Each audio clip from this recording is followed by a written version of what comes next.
Ang darating na buwan na April 8, 2024 ayon sa siyentipiko ay kalahati ng bansang Amerika ay makakaranas ng pagdilim ng kapaligiran sa kalagitnaan ng araw at ito ay ang kaganapang mararanasan, ang total solar eclipse. Magsisimula ang kabuuang total solar eclipse sa South Pacific Ocean at tatawid sa North America na dadaan sa Mexico, United States at Canada. Subalit, ayon sa mga ibang netizen, ang kanilang espekulasyon sa kaganapang ito ay nakasaad sa ating banal na Biblia at hindi ito dapat mangyari dahil ang babalang ito sa Biblia ay nangyayari sa totoong buhay. Ang malaking kaganapan sa Abril ay isa lamang sa 4 na uri ng solar eclipse. Ang kabuuang total eclipse ay nangyayari kapag ang buwan ay ganap na nakaharang sa mukha ng araw sa pamamagitan ng pagdaan sa pagitan nito. Kakaranas ng kabuuang eclipse na ibig sabihin madilim ang langit na parang takip silim at makikita nila ang tinatawag na sun's corona o outer atmosphere. Ang sumunod naman ay ang annular solar eclipse. Annular eclipse ay nangyayari kapag ang buwan ay dumaan sa pagitan ng araw at lupa. Ngunit sa pagkakataong ito ay nasa pinakamalayo na punto mula sa lupa. Nangangahulugan na hindi ito ganap na natatakpan ng araw. Ngunit lumilikha ito ng isang madilim na disk na napapalibutan na parang singsing. Partial solar eclipse ay nangyayari kapag ang buwan ay nasa pagitan ng araw at Earth. Harangan lamang ng buwan ang bahagi ng araw na nagpapadala ng anino, ang penumbra sa kabuuan ng isang bahagi ng Earth. Hybrid solar eclipse naman, dahil ang lupa ay may kurba,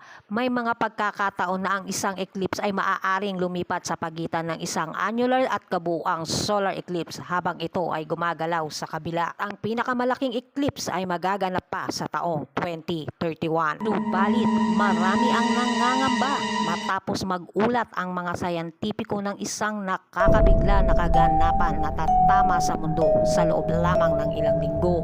Dahil ayon sa ibang netizen, nakasaad sa Biblia Lucas 17 ay babala patungkol sa isang malaking baha na magtatapos sa sanlibutan sa pamamagitan ng palatandaan ng isang eclipse kasama ang ating mga bituin. At ang Abril na buwan na may eclipse ay usap-usapan na dumaraan sa ating konstelasyon na kumakatawan sa ating karagatan. O man ang mga espekulasyon o hindi, manatili pa rin tayong maging alerto at huwag kalimutang manalangin sa Poong May Kapal. Maraming salamat po sa inyong panonood. Naway maging ligtas tayo sa anumang bagay na mangyayari. Comment down below lang para mapag-usapan natin ito.